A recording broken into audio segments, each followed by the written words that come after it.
Welcome, everybody, to Enough to Keep Going. This is episode 351. And if you were listening to that intro music playing the spoons like me or your washboard, that is, well, why do you have spoons right next to wherever you are right now is really the question. But anyhow, welcome back. I'm glad to be back here. I am DBQ Hams. This is episode 351 of the Enough to Keep Going. This is our show for the week of August 18th. Joining me tonight, we have a nice full house, which is wonderful. Towmaster, thanks for being here. How are you, sir? Howdy, y'all. I'm doing good tonight. Thank you. Howdy. Nice. Yeah, it was. You guys had a nice show last week. You almost got me to download No Man's Sky again. So nice. Yep, with listening to everything. But I don't know. GameLogIQ, last week you had some breaking news with all the Tango GameWorks. Do we have any breaking news tonight, or are we just running through the show as normal? No breaking news tonight. All right. Well, then, in other words, let's just start talking about all the other things that we have been playing and the news of this week. So every week here on Enough to Keep Going, we'll talk about some of our big game experiences for the week. Then we'll cover what stood out to us in the week's news, provide some commentary and some analysis or some thoughts at least on it, pretend to be a little informed as we go, and hopefully keep the dialogue going nicely with everybody joining us here in the chat. Thanks, Warawana and Hero Down Under, for jumping in right at the start of the show. And then we'll wrap up the show with anything else that's been on our list over the past week or so. So, Tao, why don't you start? You've been playing a game that I played back on the Steam Deck in the spring, and it looks like you've been playing it on the Steam Deck as well. So this is Deep Rock Galactic Survivor. Yeah, so I think it's still in early access, right? I believe, or I don't know if it's full release. So. Okay. Yep. Yeah, so I picked it up back in the Steam summer sale a month ago, whatever it was. And I just hadn't had a chance to play it yet, and finally I was like, you know what, I'm gonna give it a. I was kind of in one of those moods, during the week where I was like, I don't know what I want to play, talking about Fortnite later. That was kind of giving me some problems, and still playing No Man's Sky. I'll talk about that also. But I was like, I want something different, something to kind of come back to or get into. So I saw that on my Steam Deck. I was like, all right, let me give this a try. And yeah, I've been playing just exclusively on the Steam Deck so far. I guess the only problem I have with it, because it's if you don't know what it is, it's kind of Vampire Survivor, auto shooter type of game. You kind of dropped into this isometric view world, and you have like a bunch of bugs. If you don't, I've only played the regular Deep Rock Galactic a few times, but you kind of have the digging part, which kind of mirrors in this game a little bit, or somewhat. And then you have all the enemies, which are just big bugs, as far as I've seen so far in either game. So they're constantly coming at you, and you're just shooting, auto shooter, so it's just shooting on its own. You just kind of move around. You do have, excuse me, some, I guess, quests or goals to get to, unlike in Vampire Survivor, where it's pretty much you're kind of just survival and kind of just traversing the world. Maybe looking for power-ups and stuff is probably like your only goal in that game. But here you have, right now I got to collect like a certain amount of gold, and I forgot what the red ore is called. I got to collect that too I forgot for some reason, but it helps you with some power-ups in terms of static or persistent level ups. Yeah. So I've been doing that, and it seems a lot harder than Vampire Survivor. Yeah, it is. I mean, it took me quite a while to get through the first set of floors, right? So you make your way through killing enough things to then call out the enemy, the big boss, and then if you kill that boss, then you need to get back to your ship or your drill in order to go down to the next level, and you go through 4 levels to get to a 5th, which has like a main boss. Oh, okay. Yeah, I haven't even got to that main boss. Yeah, I think I might be on like 3 or 4 right now. But yeah, I have died quite a lot. I think a little bit more when I started off in Vampire Survivor than that one.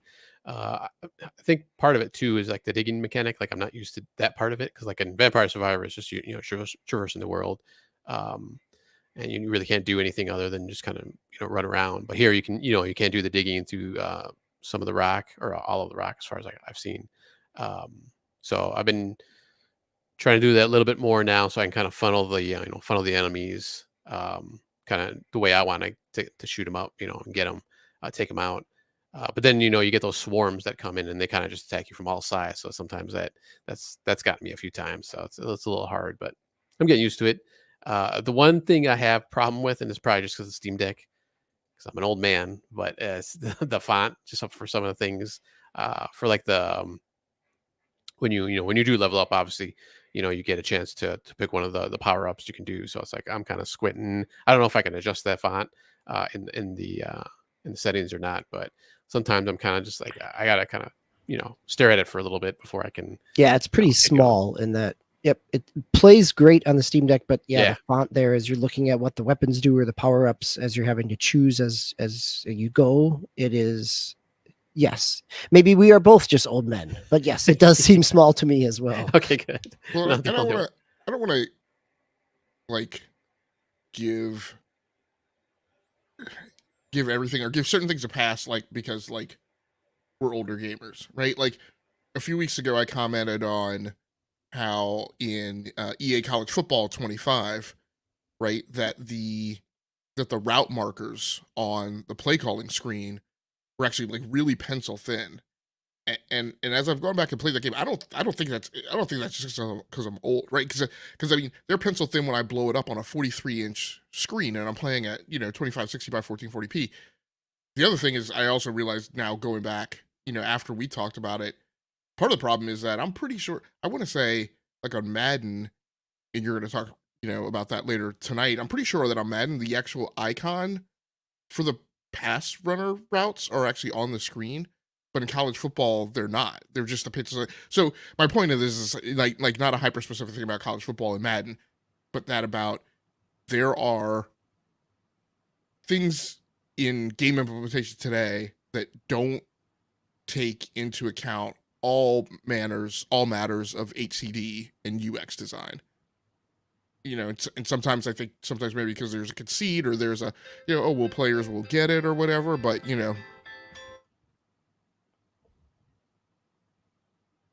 Getting a phone here. No, but you're right. Like I think yeah, that's all right. that is the case. Like you there's not nearly the level of kind of accessibility that we've seen in some games, right? Like we've seen, and you're going to talk about Last of Us Part 2, like Naughty Dog, some of the Crystal Dynamics Tomb Raider games have had a whole lot of layers of accessibility in terms of really being able to nuance some things.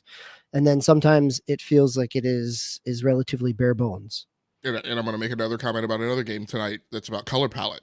Right now, that makes it like difficult, when you have tons of things on the screen. We've had that in some other games this year too. So Tao, I like.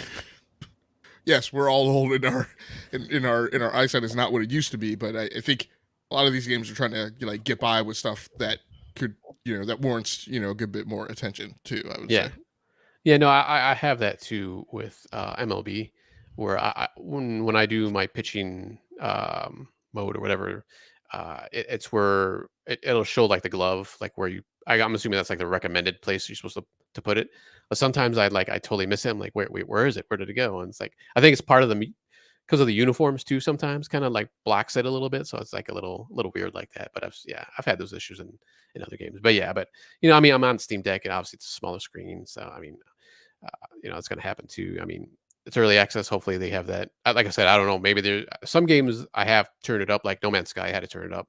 I think there's a setting. I believe there's a setting in there for the fonts, because obviously it's kind of a good bit of reading you have to do in that when you're trying to find different material and where you got to go and stuff like that. So, there's all kinds of troubles. Hopefully they can, they'll put that in there if it's not in there already. But that's really the only negative. I wouldn't even say negative, just kind of annoying thing that's in the game. Otherwise, like I said, I'm having a fun time. I like these. I never thought I'd like these auto shooters, but I've been getting into them. I think I mentioned I had played Rotato, I think a few months back too, a little bit. I have to get back to that one, but yeah, I'm starting to get into these kind of games a lot more now. And I just want to go back on the soapbox with something that Hero Down Under said. That's a good point. He says, I don't know why some idiots get all fussy about accessibility. And for software developers, what I want to go back to is like we so first of all, we all know that I have the problem with like the reference to accessibility with regards to whether or not a game is easy enough from a difficulty perspective, or whether or not a game is cheap enough, right? From a like accessibility to me is hyper specific to to people with physical limitations, because that's the actual U.S. statute, right, or regulation that I have to abide by when I'm designing software. And I want to say to all game developers too, like we need to not like skate and get away with stuff because we're tucking it under the umbrella of accessibility. Like, well, if the lines are too thin or the color palette isn't good enough, that only impacts, right, people who have disabilities. I'm like, no, like let's not get away from the fact that there is simply good software design, right? Good UI design, good UX design. And so, making your game usable, like there's a point where the notion, usability and accessibility are a spectrum, and usability covers, right, a large part of that spectrum, and that's just for people's general use of software. And then kind of accessibility picks up. Let's stop skating by on bad usability, right? And saying, well, it only impacts people who need accessibility, and that's a special thing, and that's extra cost, and we're not obligated to do that. No, you are obligated, right, to be invested in the goodness of your software, and to make beautiful things that users want to use.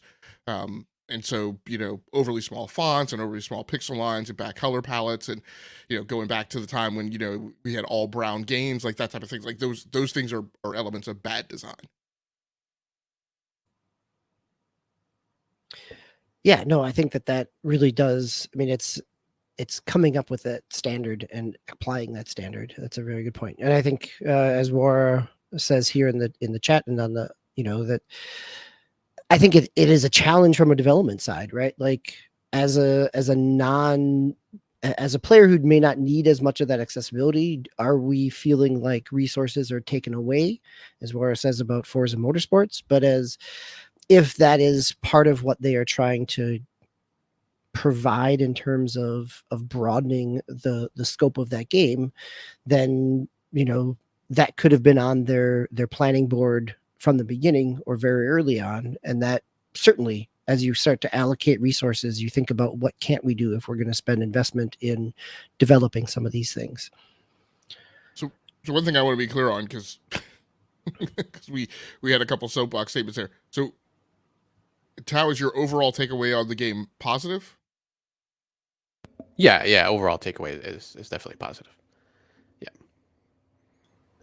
Yeah, it's a fun kind of pick up and play. It's one of those, at least when I've played it, and I picked it back up this summer at different times, like it's easy to feel like a one more run type of thing.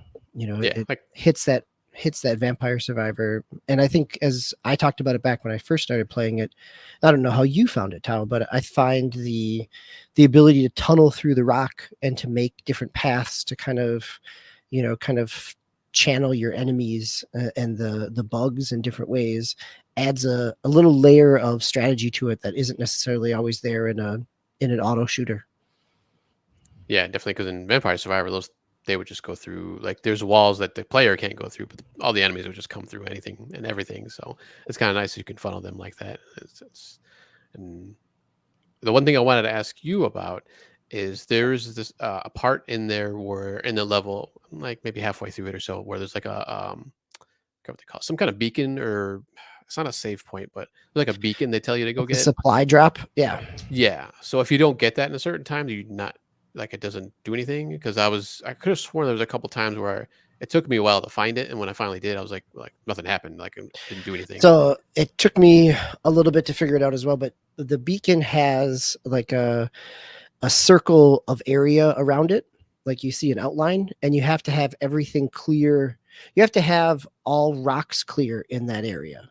So oftentimes I'll clear it out or come close to clearing it out, and then wait until the enemies get really close to me and then clear the last of it out, because when it drops, it'll kill all the enemies that are inside that circle.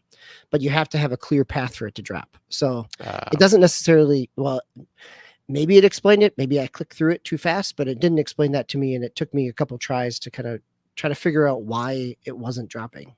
but that Okay. was mine. Yeah, I don't And remember seeing anything about that either. and you see, and they do that visually. This is another visual representation where if it is obscured, you'll see kind of a dotted line, and then once it is clear, that line is solid and then starts to kind of pulse outward. So they do give you some visual clues. All right, cool. That's good to know. Now Yeah. I know. All right, let's move on to our next game. Came out this year. This is The Last of Us Part 2 Remastered on PlayStation 5. GameLogIQ, have you had this before, or did you pick this up new in a rotation? So before I get to that, I do want to go back to Wara's statement. So Wara made the statement about Forza Motorsport again, going back to the accessibility, and I apologize, but I think it's an important topic. So Wara mentions, I'm all for accessibility. However, when a game such as Forza Motorsport releases and is fully playable for blind people, but the game is missing other features and feels so undercooked with bad menuing, I get frustrated that they had weird priorities for launch.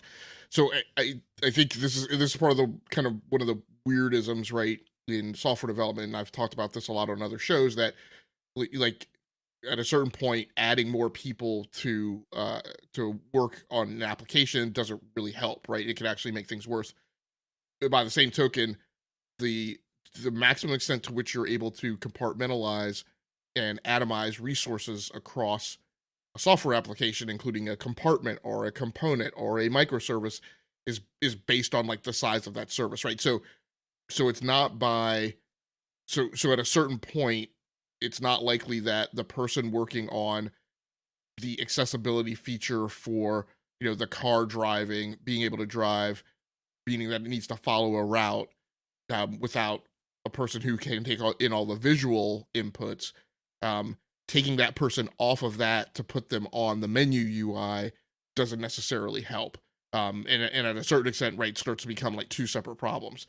So being as familiar as I am with Forza Motorsport and Turn 10 Studios and how that development cycle and development cadence has been, I would say I think there were other problems that were at the root and that were endemic, right, to the way Forza Motorsport came out, right, going all the way back to the fact that, and these guys were here, right, when it was mentioned and we talked about it, that, the Xbox Series X launched and there was no mention of Forza. And then like the second calendar year that it was on the street, I think 2021, I think it was when, Phil Spencer came on the stage and said, and Turn 10 Studios has started work. That may have actually been 2022. I think it was, I can't remember, but said like It's probably Turn 10 21 because it was 2 years that we knew about it, which came out this fall. Yep. Yeah. So he came on the stage and mentioned that they had started working on it. I was like, started work on it? Like, what are you talking about? Like, they make the engine that Playground Studios is dependent. Like, so there was clearly a problem at Turn 10 Studios. And so I think a lot of the ways that Forza Motorsport came out, and Forza Motorsport has, its issues with physics and hardware optimization and the whole progression system. And I think what it seems like to me much more so is that it was a team who was trying to do something different because of like the legacy of things that they had done before, and they felt they had to do things like different, and then got themselves into numerous problems, and then probably personnel turnover too. So I'm not saying that what you're saying is entirely invalid. I'm saying that somewhere in there's also a spectrum where you start hitting a point where you can't, it's not a one for one put and take, on that type of prioritization. And I think that's a valid point. And Wara even points out here in his last comment of like, he appreciates the blind mode. It is the other developmental challenges, the development challenges of the game that resulted in things feeling maybe not as polished or as full featured as previous ones. Like it's that game definitely came in hot when it landed. Yeah. Well, and it was, it was a surprise when we had an extra Horizon cycle before we got a Motorsports. Like it was clear that building that new engine took a lot more time than they expected. Yeah. So The Last of Us Part 2, yes, I had it before. I played it on PlayStation 4. I think you guys were on the show. Maybe I think even Swiss was on the show at the time when I mentioned that, I've played through the game twice. 19 hours the first time, and I think 22 hours the second time. I think 22 hours the second time. And I know that each time I have been like anywhere somewhere between 2 to 4 hours away from finishing the game, and I've just lost all will and spirit as like I've the like there's a certain point, probably like the I don't know 16-hour-ish point, I would say, where you just start like spending time playing things in the game that I'm not interested in and that are really frustrating. I was frustrated by the flashbacks. Like that's an endemic thing that I just don't like in video games. So however, I've always felt it's a great game. It's just there are certain things that are particular hangups and nopes for me that are problematic. But I did grab it when the remaster came out at the beginning of the year. I felt it was worthwhile for me to have it, with all the PlayStation 5 implementations on top of it. So yeah, I've been playing it on PlayStation 5. Did some let's plays and game captures and Is there stuff. anything that feels drastically different in it in the remaster versus what you remember playing the first 2 times? Or is No, it really just a graphical pass? Yeah, and I mean, I think I actually talked about it a little earlier this year when I onboarded. There are things that are better when you like look really, really closely, like improved water effects, some of the character modeling, like around Shimmer the horse, which unfortunately, spoilers, you only see for but so much of the game. Um, but yeah, no, it's pretty much just a matter of smoothness and graphical fidelity.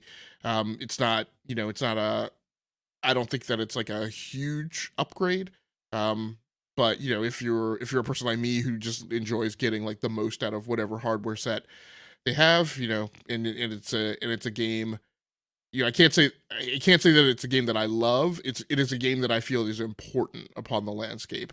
Um, and I'm also one of these people that just, there are certain things that grate me a certain way, like the first time, sometimes the first couple times that I play something, and then the second time, like combat. I apologize. I meant I should have had the video up, but I think I got knocked aside by that camera software thing before the show. But it's funny how when you're not comfortable with the combat, like when you're just like it's just like a shirt that's not sitting on you well, like the combat can come off kind of clunky, right? But once you get into it and you get the rhythm and you get the cadence, and you kind of learn it kind of at the system level and you get acclimated to it. And I'm rusty. I haven't been back to the game for several months. But that's it clicks and it really like comes off on the screen beautifully. What I really like, and I mentioned this in one of the Let's Plays that I recorded this weekend, I really like how the melee combat in particular is dynamic and is context sensitive to physical positioning. And so there's not like in most games, most combat is there's just there's just like a heavy melee and a light melee attack, and it doesn't really matter where you're like physically located in comparison to the target, right? The target just gets hit and it takes a certain amount of damage. But everything in The Last of Us 2 is very directional, right? So if you hit a person in the back, like they fall forward. If you hit a melee attack and you're within like a certain distance of a wall or a window or some other type of physical object, like the attack becomes context sensitive to that positioning. So, in one of the early combat exchanges, the other day, again, this is nothing new. This has been in TLU 2 the whole time, but I did a melee attack on an attacker that was coming in, firing pistol, trying to get a shot on me, and I popped out from behind a desk. And when I hit him, I was within distance proximity of the wall. So that melee attack became me shoving him into the wall through the window, right? And then there were other attacks, and I hadn't even noticed this before, and this might be an impact from the graphical updates, but may not be. But I threw a glass bottle at a wolf before I went in for an attack, and I've actually seen this a couple of times, and I never realized it before. Like it's kind of gross, but like the person gets like glass shards in their face. So like when you kill them, if you look closely enough, you can see where like the glass bottle that you threw at them, like they've actually gotten glass in their face from the attack. So it's a great game. I love it. The tension, there's certain like set pieces of tension that get, I don't know if I want to say tiring or overbearing, but like whether it's your fault or the game's fault or just a mix, there's definitely points where I'm like, okay, like I just need to take a breather to break. Like my heart rate has been up above 100 for like 15-20 minutes straight now, right? And I just want to relax, right, and get somewhere and like know that like I'm not going to get jump scared or some wolf, right? Some group of wolves is going to fly out around the corner from somewhere. But yeah, I'm having a good time with it, and it's you can feel however you feel about about the remaster coming out for PlayStation 5 in comparison to PlayStation 4. My feeling is when they did this with the first one, I didn't buy it on PlayStation 3. I hadn't played The Last of Us on PlayStation 3. I bought it on PlayStation 4, so I didn't feel any, like, I had no negative feeling about the game being remastered for PS4. For Tilu 2, it's a game that I've spent a large amount of time in, and like I said, even though I wouldn't rank it up there as my favorites, it's an important game to me, and playing it at the best graphical fidelity I can, it's something I'm fine with. Yeah, definitely. I would agree that it's an important game in terms of both visual and narrative pieces. So, all right. So my game that I've been playing this week is the 10-hour trial of Madden 25. So Madden, the early release hit Monday night in America. And if you had pre-ordered the deluxe edition, or if you had Game Pass, or EA Play, then you would get the 10-hour trial, and then the full game launched this past Friday. So Madden 25, I had a chance to play in the beta and was excited about it coming into the release. The on-the-field gameplay feels better than it has in a good number of years. The running feels like the physics of the running feel really good. The passing doesn't feel drastically different. I think the movement of running feels really solid and not that different than college football as well. And college football feels a little lighter in the running, which makes sense that there's a little more weight in the backs in Madden. But in terms of passing, defense doesn't feel drastically different. Some of the big things they touted this year are like a new hit, not the like return to the mid 2000s hit stick, but definitely some additional kind of hit animations and some of the physics pieces.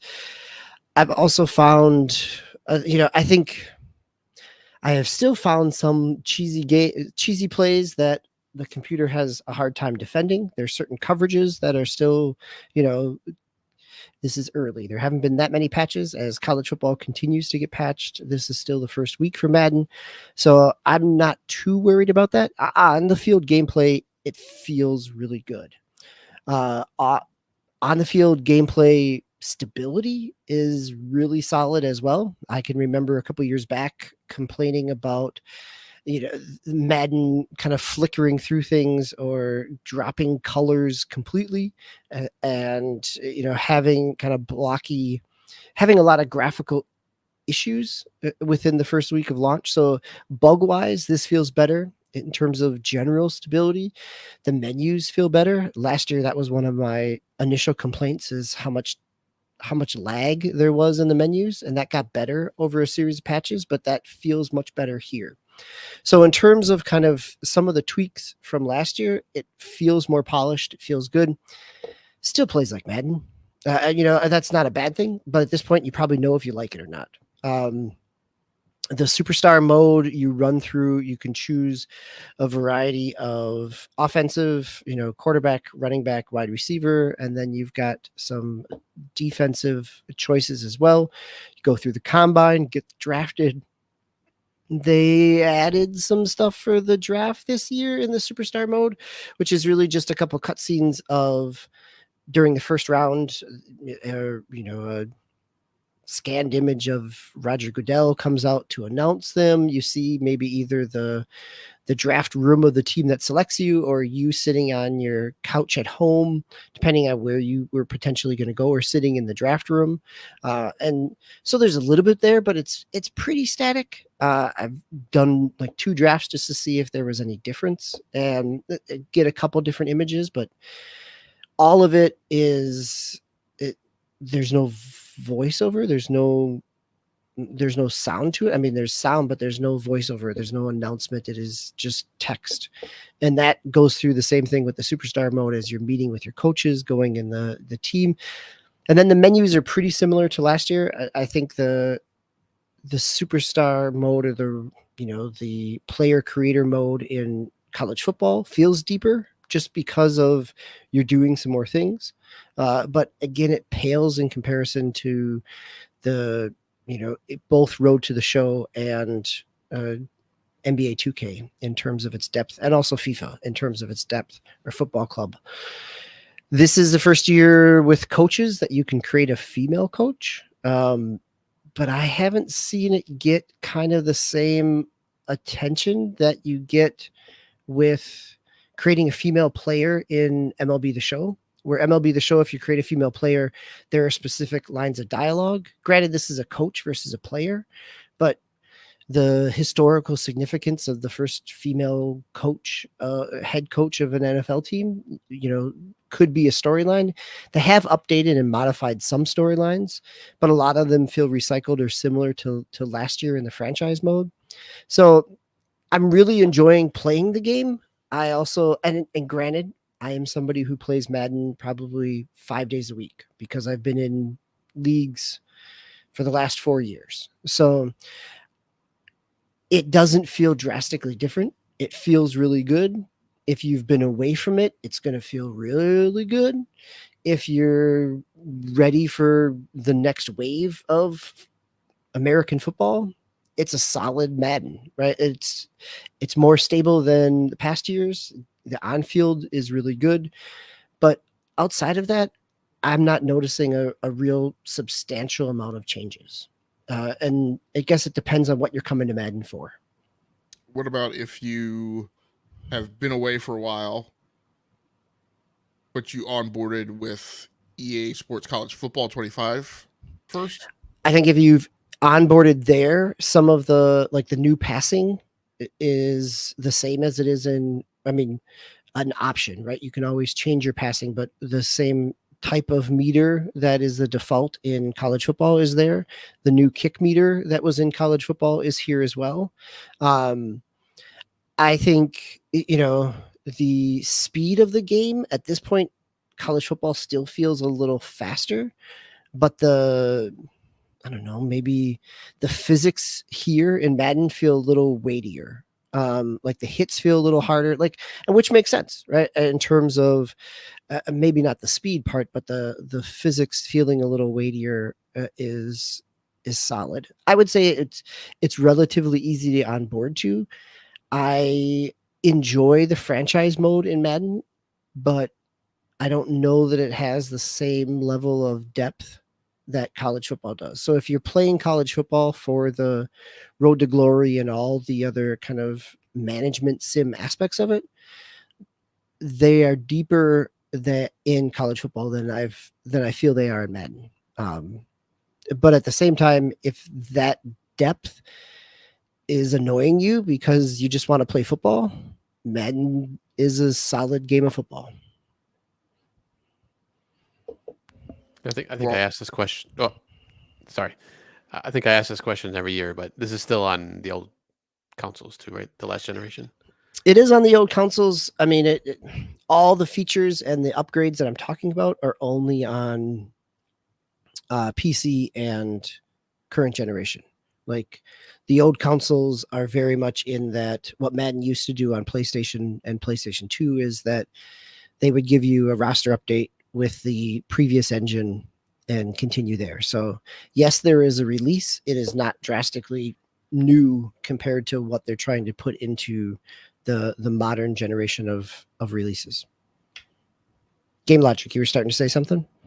I was just going to mention, Warren mentions in the chat, I will play Madden, NHL, and rugby games the second they add wearable impact pads to take hits when your character's hit. And I wanted to mention there is a peripheral that does like audio, like rumble, right, through the vest. Yeah, I've seen that before. Yep. I don't know if it's really like if you're gonna like I would assume that it conveys a rumble when you get hit because the game conveys that to haptic controllers and it's on the same signal and there is an audible, like there's a sound associated with it. So, but I just don't know if it like is gonna feel like you being hit by a 280-pound LSU linebacker.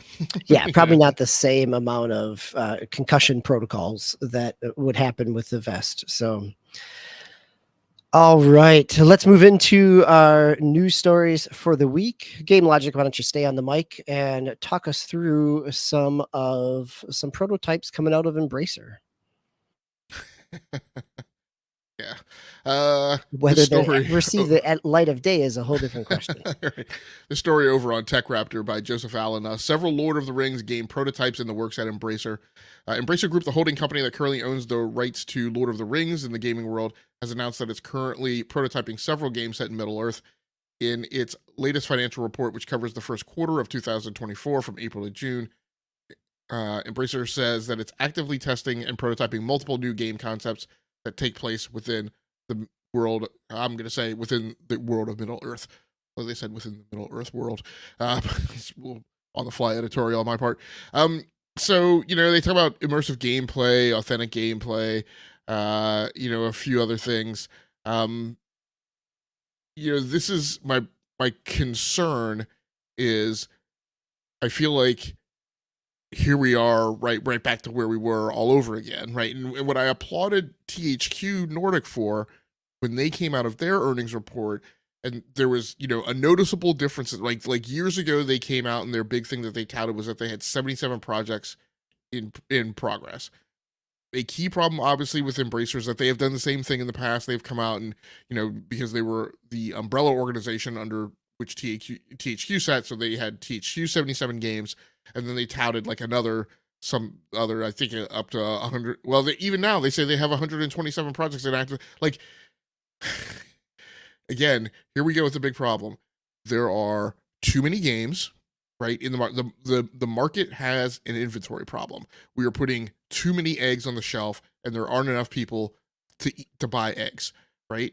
So this stuff sits on the retail shelves. It passes its expiration date. It spoils. Nobody touches it. There's tons of waste. It goes off to get buried in the digital, equivalent of, where we put the ET cartridges. Like, Embracer's not helping that problem, right? They are helping the industry along in the pursuit of. When I say shovelware, I don't mean shovelware in terms of the quality of the work that the developers are doing. I'm saying it's shovelware because of there's not enough people to consume it. We have data from Steam saying that, only the top 700 or 800 games on Steam actually break like 100K. Right? And I've talked about how that equates, based on what you have to pay a singular developer, and what that means in terms of profitability of those projects. So, like, the reason I chuckled at the beginning of this article was because Embracer touting that it has that it should be applauded or patted on the back because of a number, and that number is large and that therefore means something. That's not the right metric, and it's not how the company's going to find success and be measured, unfortunately. So, great that there are Lord of the Rings games, in progress, but I mean, you can count on one hand the number of Embracer titles, and I mean umbrella titles, right, that have really kind of moved the needle over the past few years. Not saying again that they haven't been good, but that have moved the needle, meaning that they've done well commercially, impressed people critically. And Dead Island 2 from last year was one of those. So, I don't know. We'll see where they wind up with this. This fits right into what I remember from when Embracer first came out and announced that they were doing the constrictions, right? That they were going to start laying off people, do some restructuring. They were talking, this was right after the Saudi deal fell through in terms of or the UAE deal fell through in terms of investment money. And one of the pieces there was that they need to leverage the Lord of the Rings property, the IP, to a greater impact. And so, you know, this doesn't surprise me that they're going to throw a whole bunch of things at the wall, because they see that this is probably their strongest IP that they actually have a long hold on, or at least, in terms of a big brand name that they can do something with. Whether or not these come out to be anything at all, or if we get another Gollum in here. But I think it is, you're exactly right, that just because you have a lot of projects doesn't mean the quality is there. And also, if the quality is there and you have a lot of projects, at what point does your audience start to get burned out with it as well? Right. So I think that that's how you stage some of those things. So our next story here is one that you're definitely not going to get burned out, because it is coming and referring back to an old Sega Genesis game. So, Tal, last week on vacation, I got a chance to watch the Borderlands movie, but here you've got a movie that goes back to an even older video game. So which one is this? Yeah, so we've gotten Mortal Kombat recently, obviously Mario, Sonic, and actually some of the people from those movies are actually going to be helping to create the Eternal Champions movie. Will some point come out, and they haven't really set a release date or anything. Looks like they're just writing the script for it now. But basically, the writer for Jurassic World, Derek Connolly, is set to write a version of Eternal Champions. If you don't remember what that was, yeah, it's an old Genesis fighting game, kind of around the same era as like Street Fighter and Street Fighter 2, excuse me, and Mortal Kombat. I don't remember who. I forgot. I was going to look up the developer. I don't know if it was just an in-house Sega developer now, but Sega wanted to jump on the bandwagon, and they had this Eternal Champions come out, which I remember actually playing it back in the day, and I actually quite enjoyed it. It's kind of hard to pull off the I guess you call them fatalities, because most of the time it kill the person at the end of whatever they're doing. But you had, I think if I remember correctly, you had to be like in certain spots. I think in the stage, depending on who you're playing, to pull these things off, or a certain situation had to happen for it to do it. And it's not just like a button press or stuff like that. So, but they're going to be creating it. Also, Toru Nakahara, who oversaw the Sonic movies, will act as a film producer for the movie, for the Eternal Champions movie. And then kind of just the basic gist of it is godlike Eternal Champions try to restore balance to the world with a martial arts tournament, of course, featuring characters drawn from throughout history. So that was one of the kind of the cool thing. They would pick like like a gangster. I don't know if he's like a detective from the 30s looking guy. There was like a wizard. And in the description here, or in the article here, they talk about a chicken from Vietnam, which that I don't remember. I don't know if that was like on a later. They did do a Sega CD version too. I don't know if that was like a later character they introduced, but they like plucked different characters from throughout history, which that was kind of cool. I mean, on paper it sounds kind of cool, but we'll have to see, I guess, if and when it does come out. So like I said, once again, there's no release date or anything like that, but I believe it's being done through Skydance. Yeah. Yep, being written by the Jurassic World writer, or at least currently attached to it. Yep. Yeah, and then digital company Skydance. So we'll see how that goes. But yeah, I just saw that. I think I just saw it today actually. I was like, I got to bring this up because it's just kind of a weird, quirky thing. Of all the video game properties out there, they pick Eternal Champions. But there's been Tekken movies. There's been a Dead or Alive movie. I don't know if I think I watched the Dead or Alive one. You're even going to admit to watching the Dead or Alive one? I remember. Wow. And I think I did watch parts. I mean, and this is coming from somebody who's seen like the Chun-Li spinoff of Street Fighter movie. So yeah, see, I never also terrible. Yeah, they're not very good. I'll say that. But yeah, we'll see how this happens. If they can, they can kind of pull a good script together, it might be interesting to see. So we'll see what happens. All right. Before we go back on to the next story, I want to circle back to that first one related to Lord of the Rings. Warawana in the chat talks about Chris Tolkien passing away, and kind of how that changes some of the license pieces. And that's a very good point. in terms of his active work in going back and revisiting some of his father's notes, continuing to expand that world, and now it is just an IP.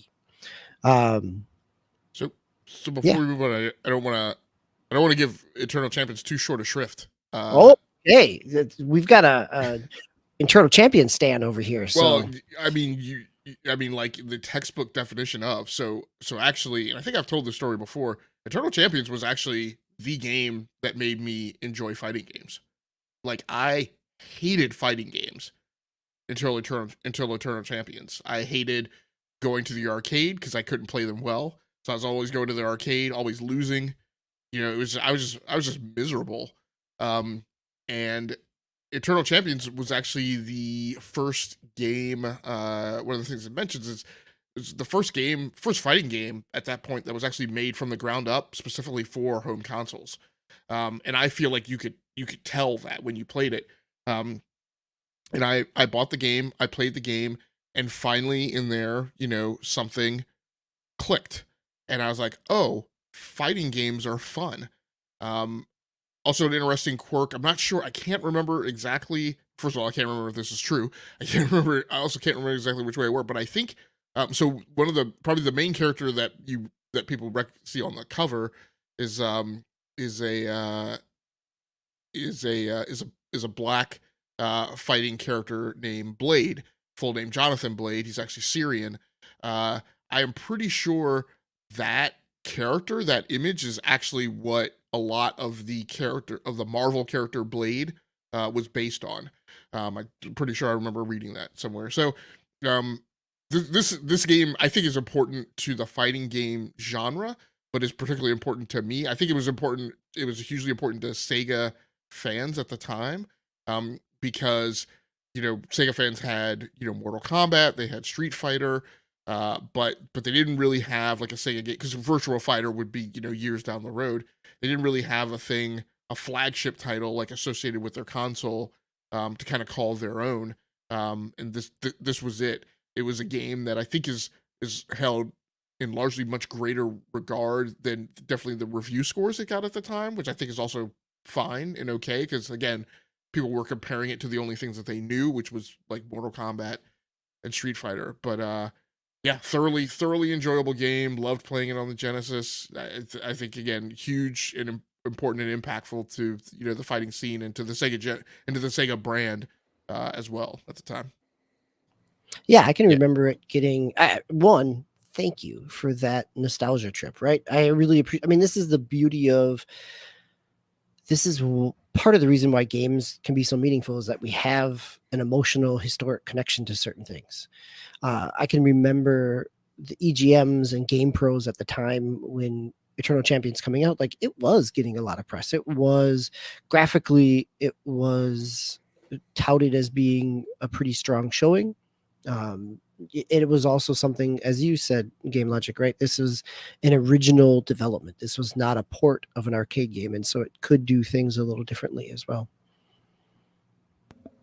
Yeah, it was Sega of America that published or developed it. So, and then in the article it kind of mentions that it did get a sequel actually on the Sega CD. I thought it was just like a port up, but then ultimately it was kind of forgotten by Sega to focus more on the Virtua Fighter. So, yeah, that was an arcade game, I believe, when it first came out. Well, Tal, stay on the mic here because we can talk about the next game that sounds like it is going to be forgotten about as well. Yeah, so back in October 2021, during a Facebook Connect, which I think that's when they first announced or maybe around that time when they were talking about changing the name to Meta, and they're talking about VR, the VR games and everything, and they had, had a long list of games, or not long list, but they had a good amount of games that they had announced, and they had announced GTA San Andreas VR, which I was kind of looking forward to, but now looks like that has been delayed indefinitely, according to a Meta spokesperson that confirmed it with IGN, which is where this article's from.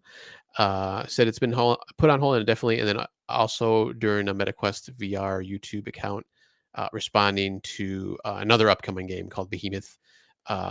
developed by Skydance Games.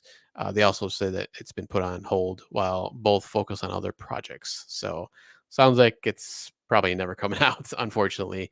And it's not the first Rockstar game that it was ever in VR. They did do a LA Noir, the VR case files. That one I never played. Uh, GameLogIQ, I don't. Oh, he's not. He stepped away for a second, but I think he might have played that maybe I during don't his remember. Yeah. yeah, during his VR excursions back in the day.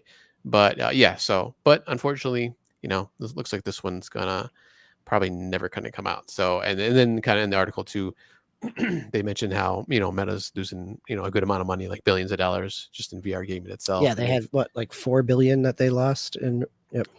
Yeah, I know they had just shuttered down one of their in-house um, development studios. So Yeah, Ready not at too long ago. Dawn was the Lone Echo team was shuttered. Yeah. Yep.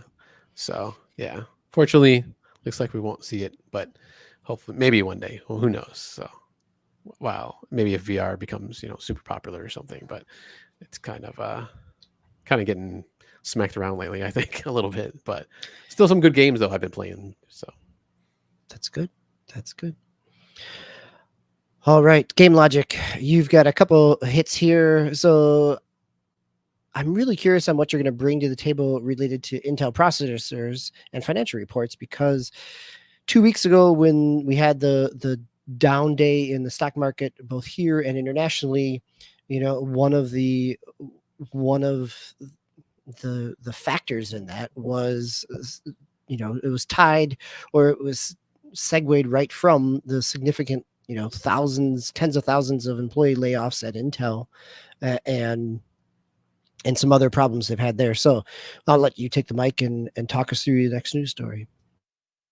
Yeah, so I put this in here just as a mention and a blurb, because I didn't want to do it for the full rundown, because lots of the stuff is total propeller head stuff, and I'd have to do as like a special episode of its own to cover this stuff. But I think things that people should be aware of, particularly if you are a PC gamer, is first probably big major thing is lots of news came out about Intel finally kind of capitulating to problems it was having with its 13,000 and 14,000 series processors. There's a lot of hullabaloo about whether or not, I think their official byline is that it was 13,900 and 14,900, which are their enthusiast processors that compete with the AMD Ryzen 9s. So your 5950X, 7950X type of processors. Maybe to a little lesser degree, but your X3D processors. Although I don't think those processors necessarily measure up to those in gaming performance. But there finally, what was finally discovered was that, I can't remember exactly the details on it, but I think it was something where those processors were subject to being automatically overvolted. Which would then cause instability and would cause them to crash frequently in high performance demanding games. So they have issued a microcode fix for that, which is definitely something you should get. They've extended their warranties. Lots of motherboard manufacturers have extended their warranties. Currently, though, they really have, they're really getting a black eye.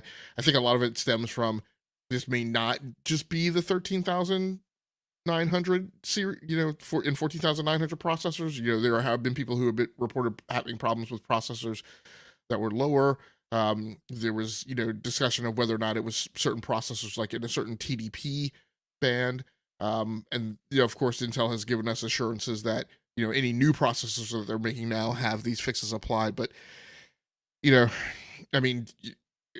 processor people are kind of just like, rabid console people are. You have your fans who are going to stick by a brand no matter what, often for, immaterial, intangible reasons. But this is definitely kind of shaking things up right in the processor field. On the AMD side, I think the other thing has been getting around the news cycle is that we're now starting to get reviews of the first Zen 5 CPU. So right now your Ryzen, I guess the lower one would be 5. So your Ryzen 5 9600X and your Ryzen 7 9700X. They also, I think they also have a 90, I think they're high-end CPU. So the 9590X CPUs out. None of their 3D V-Cache chips are out yet, but all the three of those chips are getting reviews. It's over under on how people are receiving them. There's the 9600 and 9700 are getting a lot of positive feedback for getting TDP down. So the previous generation version of those chips ran at 105 watt TDP. These new chips run at 65 watt TDP, and so they're going to stay cooler. They're going to run more efficiently. They're going to benefit better from cooling solutions that you throw at them. I did see something about there was a firmware update that said that made people believe that AMD was going to go away from that cap, and that those chips were again going to run at 105 TDP. I'm a little shaky on whether or not that's true or not, but that's getting out. The 9590 currently, I think, double check me, I think it is the performance king in terms of benchmarks that it's getting, but what people don't like about it is that it is not a significant lift from the 7950X. And so it's kind of the old thing where you're paying a larger percentage in price increase than you're getting for a performance percentage increase. What I will say, and again, this goes back to us being old, it has only been in the last few years that this whole dialogue of for a 1% price increase, you're supposed to get a 1% performance increase, and that's supposed to be 1-for-1, some linear relate. It has never been like that. No, historically, that was never the case, right? Yeah. Right. Particularly as you get towards the higher end. As you get to the higher end. So anyway, if you, I'm not saying that that's not correct for you to choose to believe that. I'm just saying that that's typically not been the norm around the industry. So with these high end chips, you've always got to be the one who decides whether or not you're going to pay them that price premium for going that high and getting those things out of it. All of those chips, eventually over time are going to come down in price. So that can be revisited, and of course they're going to have 9000 series X 3D chips out as well for people to take a look at. So I think overall the tail of that tape is, as I personally think it always is, and again, this is the thing that gets muddled. People will complain about how those chips compare to 7000 series chips. And I'm like, well, if you're on a 7000 series chip, I would argue that there's no need for you to upgrade, right? What these chips are for is really for the people who are on 3000 and 5000 series chips, because then it makes sense for them to upgrade to 9000 series. So, read those reviews, check those out. And then the last thing I'll mention is a few regional finance reports are running around. I think the UK report is out. I think the European report is out. They talk about things particularly in Europe. I think the thing that stood out to me in Europe is that EA Sports college football did well. It was in the top 10. And I mean, great Scott, if it hit the top 10 in Europe, who tends to not care as much about American football as they do, about soccer and rugby and cricket and other sports. Pretty significant. Yep. Yeah. So it's going to be very interesting when the MPD numbers come out later this month. Overall, the overall tell of the tape is that, hardware sales are down, right, in those other regions. Across the board, PlayStation 5 still tends to be the best-selling, Nintendo Switch 2, Xbox 3, nothing, particularly unusual there. But I think another report that came out that kind of caught my eye was how there's been a big surge, and I've talked about this before, how gaming investment, that the way that works is that typically senior business leadership and VCs will typically see hotbeds of game development and will try and get there and get dollars in there first before a region blows up. Unfortunately, before the war in Ukraine started, Ukraine was really a hotbed of game development. You see, GSC Game World, but there were other developers there that were causing an influx of money, and that will typically kind of move, every few years as talent kind of sprouts up in these different hotbeds. One of the areas that's being seen now is the Arabian Gulf, Middle East region, where consumers are starting to spend a lot more on games, and so that has a potential to drive investment. And that in conjunction with the story that GIBiz, GameIndustry.biz, was running today, that a market research group is seeing a surge in investment dollars, and this has been, in years when we've seen kind of a depression in investment dollars. We're now starting to see a resurgence of VCs putting money in. Acquisitions have been relatively flat, but one of the things that they mentioned is also that there's a lot more kind of black market acquisitions right now, or maybe I should say gray market acquisitions, which means there are acquisitions that are occurring, but the financial data associated with those acquisitions isn't being made public like it used to be. So it gets really difficult to tell whether or not, how much money is flowing towards acquisition. So, but basically they were starting to see indicators that were, causing them to believe that, IPOs, acquisitions, and M&As were going to start picking back up in the gaming industry, which will help with investment dollars that are coming in from larger businesses buying smaller businesses, but also with VCs, stepping in with money as well. Yeah, I think that is a really potentially hopeful news story for a lot of smaller developers that are dependent on some of that VC cash and investment. And in the past 18 months, when we've had a lot of contraction, that because of the kind of over investment when interest rates and money was cheap, that potentially if there is some reinvestment now as that is maybe stabilizing a little bit, is beneficial to the industry. Yep. So these last two, which were actually full blown news stories that we were going to go into, I'm just going to make those quick hits and kind of brief them really quickly. First one that I added to the rundown, I wanted to cover: Lego Horizon Adventures will be distributed by Solutions to Go on Switch.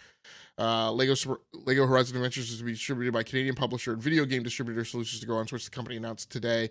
The main reason I wanted to add this into the rundown was lots of kind of hullabaloo, right, about, oh my god, Horizon Zero Dawn, PlayStation property being published on the Nintendo Switch. I think a lot of false reads also in people thinking that means PlayStation was going to start publishing games on other platforms, particularly other console platforms, day and date. We have, again, the strategic investment meetings from earlier this year, as well as the PlayStation specific investment briefing, where Sony, PlayStation, Hiroshi Totoki, Herman Hulse both declared that is not what they're doing, that there's going to continue to be that separation. One of the big things that I talked about when this deal got made was I talked about people should really understand how Lego licensing works. And like Lego, I wouldn't even call Lego an 800-pound gorilla. I would call Lego like a 1,300, 666-pound, right, gorilla. Like you walk into those offices and you are really told how it's going to work. And it stands to reason to me that if PlayStation and Lego were going to get together, Lego would put a bid in and would say, yeah, that's great. Sure, we're happy to work with you and let you work with the Lego license. We find that our games sell really well on the Nintendo Switch, and our only thing would just be we want that game over there too. And again, just like PlayStation had to do with Major League Baseball at risk of losing the MLB license, I think this was a unique decision where PlayStation decided to play ball.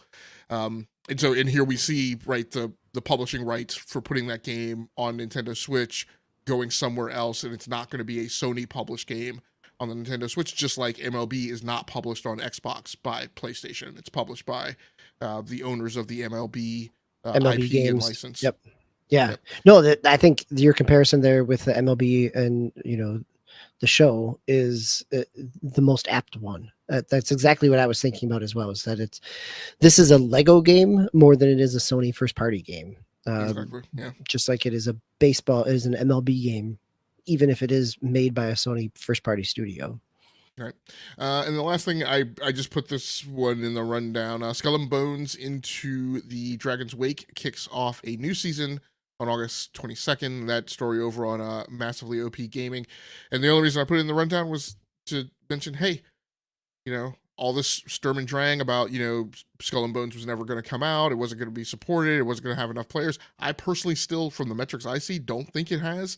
the robust player base that you would hope like a big going concern in a game as a service should have.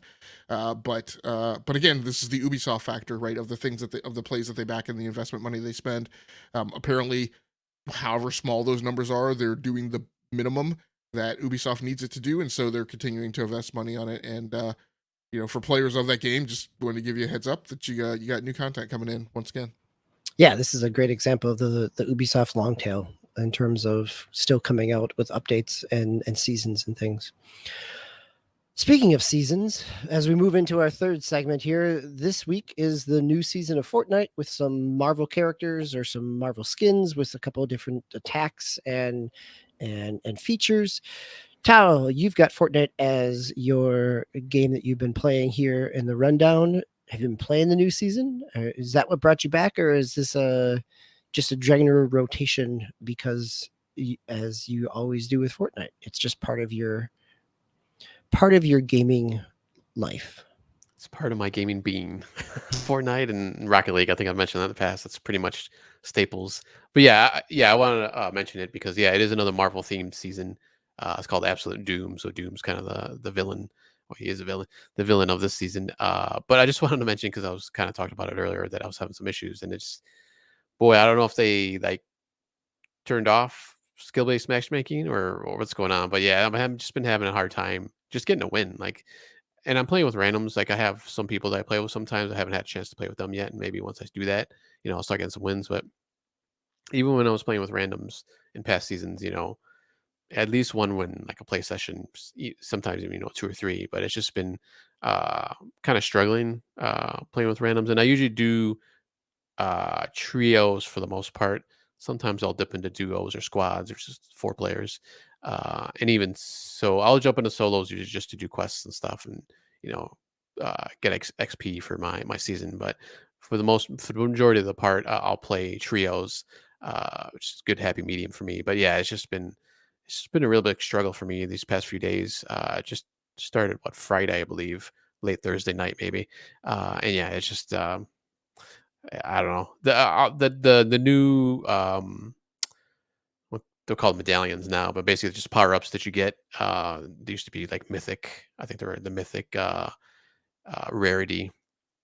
You got like Captain America's shield, which I think they had before, but you kind of have a little bit of tweaked his powers now. You have like kind of a shield charge, and you could throw it, which I believe you could throw it last time. You have like 3 different War Machine um, power ups you can find and get.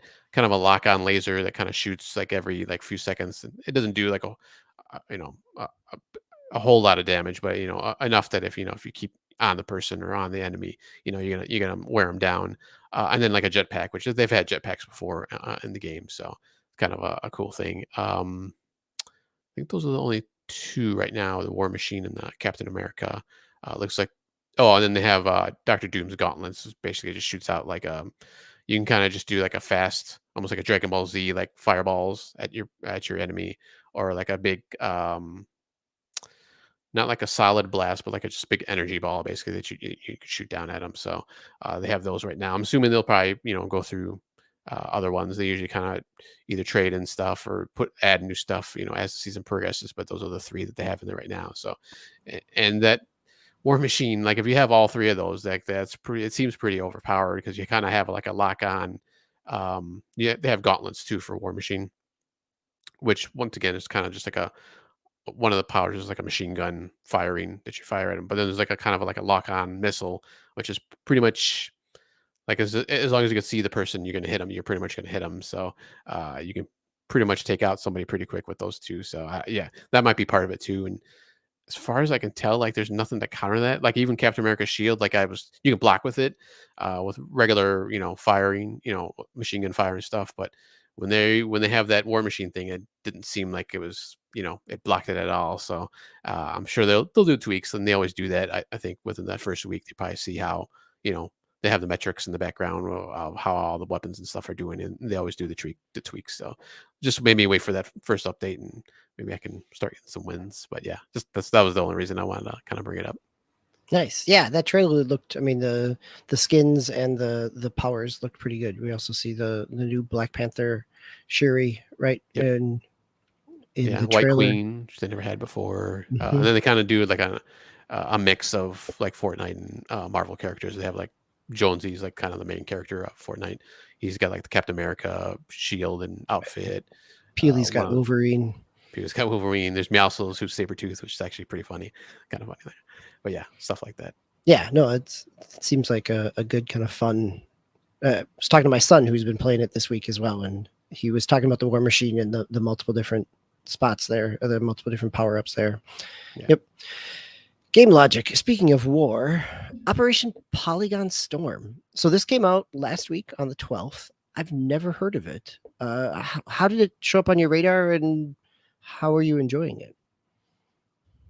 It showed up on my radar because every week I make a short list of games that are coming out in the following production week that are in my wheelhouse or in genres that I like or things that I think are important on the landscape that I may choose to pivot into. So this was one of the ones that went on the list during what was otherwise a fairly light week. I know Madden came out, but right now Madden at least I'm not sure what's going on with the review embargo on Madden. I thought I saw. There's a few up there, but not much. Not in. Yeah. I mean, part of it is a lot of waiting for stability of servers and things like that. But yeah, not nearly as much as I've seen in previous years. Yeah, I thought I'd seen it hit the minimum that it needed for a Metacritic score for the PlayStation one, but I think that one of the 5 scores on PlayStation got taken down. So, but in general, I mean, Madden is not landing well, in aggregate across the review scores that I've seen across the platform. So, I decided to hold off on that for now. Um, I think that's wise, especially since you have college football. Like I said, I don't Yeah. know that it's doing anything different Yeah. than it has in the past couple of years. So two games came out last week, and I decided to go ahead and go in on both of them: Operation Polygon Shift and Hell Breach Vegas. I've not had a chance to play Hell Breach Vegas yet, which is a multiplayer first-person shooter kind of horde mode type of game. But I did have a chance to play a few levels of Operation Polygon Shift. It's Polygon Storm, sorry. It's a little, it feels a little mobile-ish. It's that kind of style of game. Just in terms of kind of simple progression, I would say. Not to say it's not interesting, but basically it's a hybrid between I tower defense and RTS. And so in a tower defense fashion, and this is the part of it that to me leans mobile, you can kind of focus the entirety of your gameplay upon the sequence in which you manually direct units to spawn.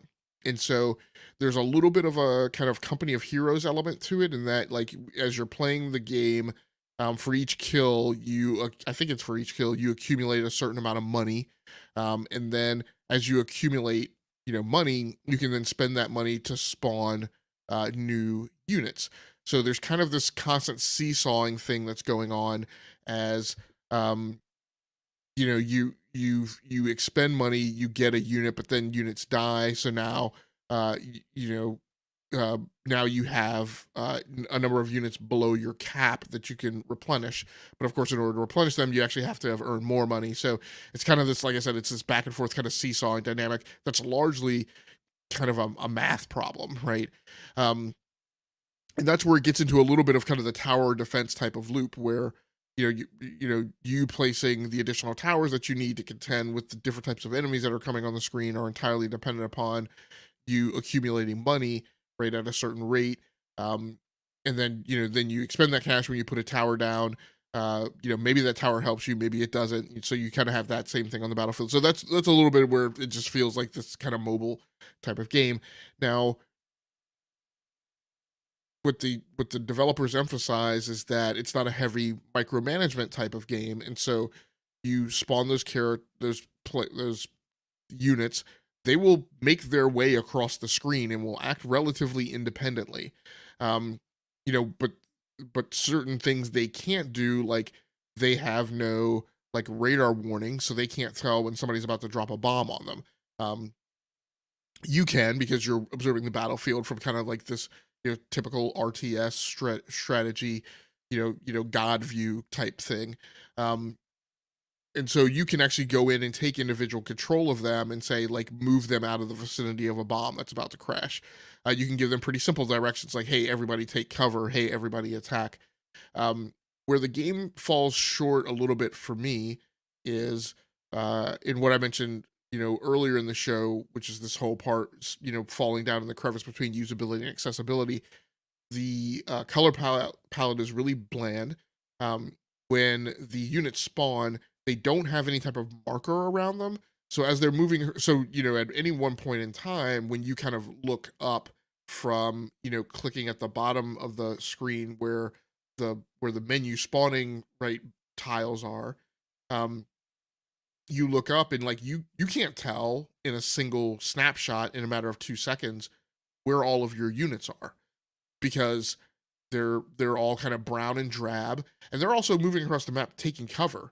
So there may be one of them like stuck like right in the vicinity of a jeep, right, or a structure, and you can't tell that unit's there, at least not quickly, again within like a 2 to 3 second scan, which is what you need in order to take control of them and actually move them somewhere.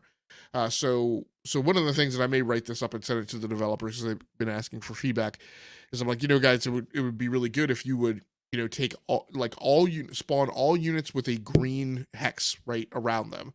So I don't need to see them, but I can see the green hex mark, because that's what you get when you do grab them, right? And a lot of times what I'll do is I'll just drop, just like I would in an RTS, I'll drop a corner and then just left click and drag my mouse, right, and grab every unit right within that space.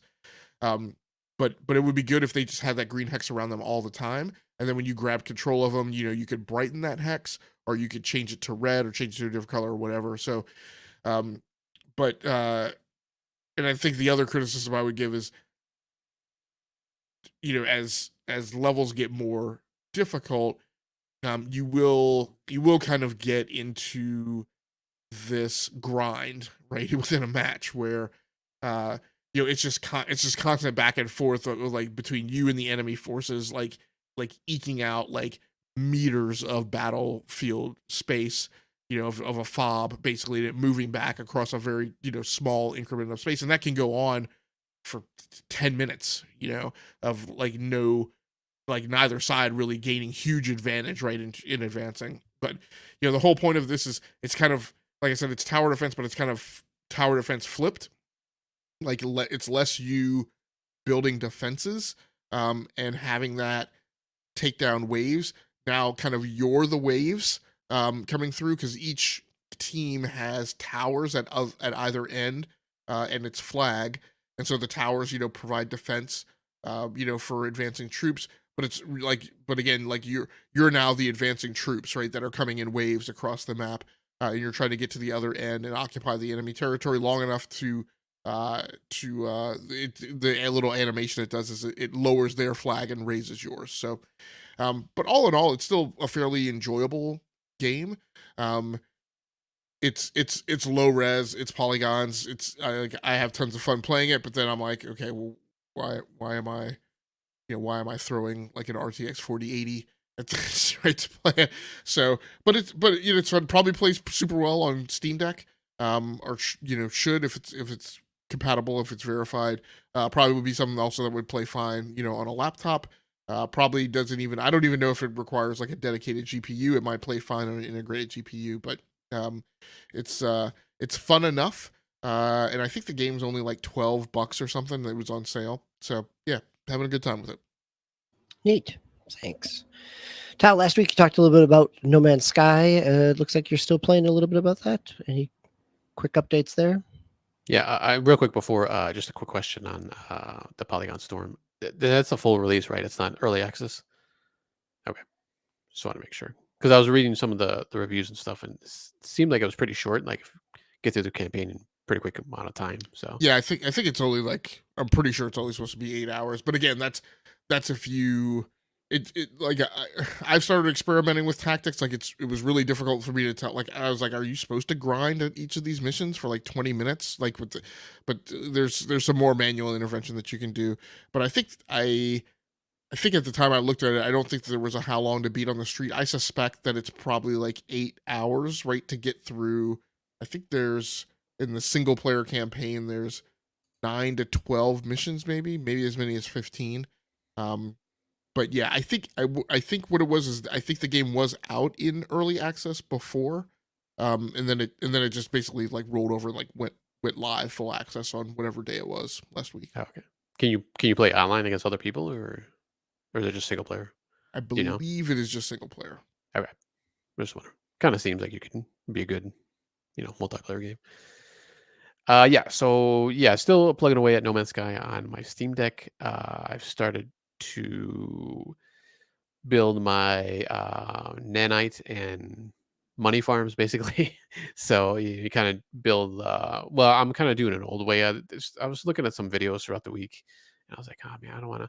There's ways you can like go. You can like look for ships, and one of the best ways supposedly is you go and look for the sentinel ships for nanites.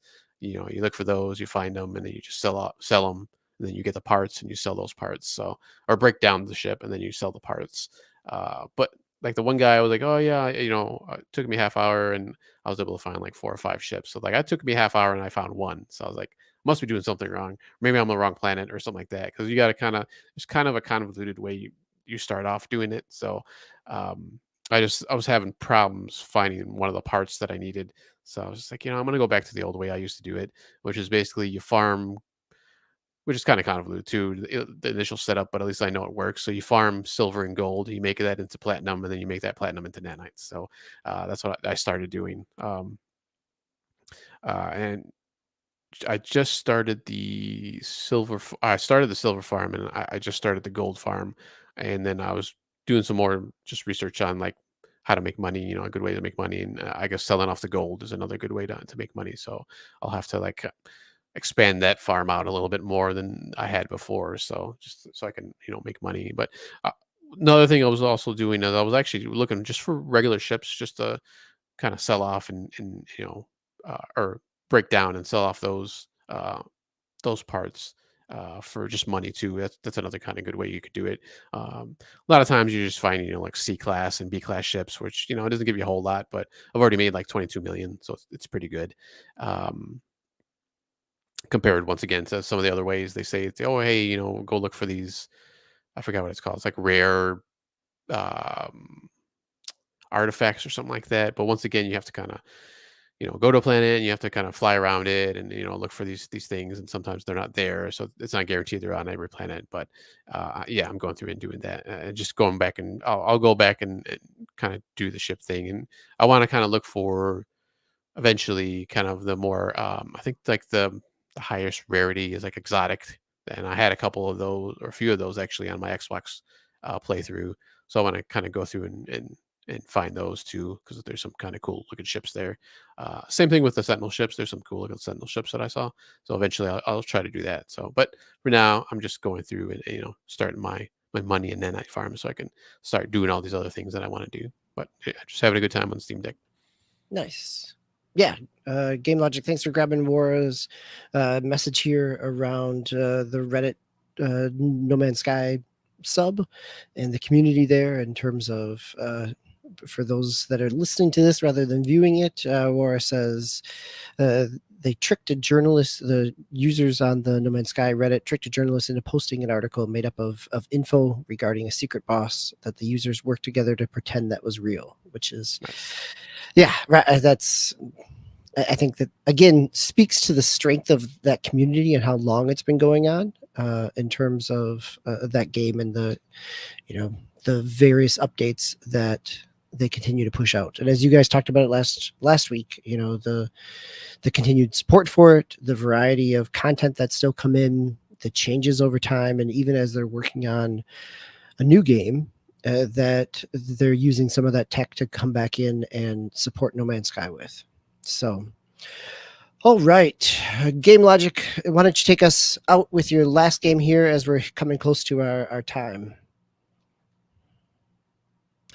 Yeah, so it was interesting because you talked about Madden NFL tonight. So I had Madden NFL on the slate to pick up this week. but when I started hearing not great things about it, I wound up needing to plug something in to its place, and so I went after Alan Wake 2. And this kind of ignited in me, this plus playing The Last of Us 2 Remastered on PlayStation 5. I really need to, and I'm going to do it this week, really need to start, taking a look at. It was also sparked by like these reviews of the Ryzen 9000 series chips, because I'm starting to think about like my next PC upgrade and rebuild, and I really need to. I've been spending a lot of time playing games, admittedly games that I like, but a lot of stuff out of my backlog, and a lot of older games, and I'm like, I really need to start taking the hardware that I have and really putting it to use. So Alan Wake 2 is thought of as being one of the most demanding graphical games that are out there. And it has ray tracing in it at multiple levels, DLAA, DLSS, and FSR2. So I onboarded with that game today. It's supposed to be about 18 and a half hours. I don't know that I'm going to finish this game. There's the gameplay that I've been exposed to so far is not in my wheelhouse. I'm a shooter, racing, right, vehicle sim type of person. There's a lot of investigation in Alan Wake 2, and I mean like beyond like Batman Arkham series investigation. Like it feels like right now, at least what I've been through, it is like 90% investigation. So I'm waiting to kind of see the drumbeat drop, and see how much other stuff there is in the game. I'm also not I'm not a huge survival horror type of person, and I get stimulated less by story than by game mechanics. So we'll see how it goes. But again, just like I mentioned for TLU 2, I felt like it was a significant and important game on the landscape. And so I'm having enjoyment playing it. Melanie LeBird was actually an actress on Dark Matter. And for people who like go way back to the channel, back when we used to do television shows and comics, we had a podcast that covered Dark Matter. We used to go through every single episode, and actually Joe Malazzi, who was the showrunner and creator of that show, actually came on the podcast several times to talk about it. So Melanie Liber, who's the one of the lead actresses, the actress who plays Saga in Alan Wake 2, was part of Dark Matter. So and then there's a few other actors in there that are kind of known names. I can't remember them right off the top of my head, but I need to go back and take a look at it. Other than obviously the lead developer and some other people on the show, on the thing. So super atmospheric. Does a I guess the guy I can't remember his name. The guy who played Iceman in the X-Men movies, Bobby, is it Ashmore? Or I can't remember what his name is. I can picture him, but Sean. I can't think of his name. Sean. Is it Sean? Because Bobby is the name of Iceman. It's Iceman, right? But yeah, so it'll be interesting. Again, I'm mostly playing it now for to see kind of how it performs across some hardware sets. But it also, like I said, because it's a significant game on the landscape, so much more to go to get into that. Might not be a bad kind of red wine to go right alongside The Last of Us 2 Remastered, but we'll see how that goes with the rotation next week. But I had fun with what I played tonight. It's just I probably shouldn't say it's definitely not a grind. I don't know if I'm gonna bog down in it, kind of like I historically do with JRPGs, when it's a lot of exposition. And atmosphere building and things like that, and less mechanics. But again, we'll kind of see how it goes. Yeah, I'll be interested to hear if you're stuck with it this coming week, and what your feedback is, what your take is at that point. Gentlemen, that will do it for us for the night. This has been episode 351 of the Enough to Keep Going. Warwana and Hero Down Under, thanks for joining us in the chat. Always great to have you both, even if Hero had to dive out, which is understandable. Tau Master 99, thank you for being here. GameLogIQ, thanks for your opinions and perspective as always, and thanks for running the boards. This, for myself, DBQ Hams, this has been episode of 350 for the week of April 18th. We'll be back next week, same time ish, as you always know, right? Same time ish. We're here on a Sunday evening to talk about what we've been playing and what else has struck our fancy and got our attention over the course of the coming week. So until next week, play the games you love those you play with, and be kind to yourself. Good night, everybody.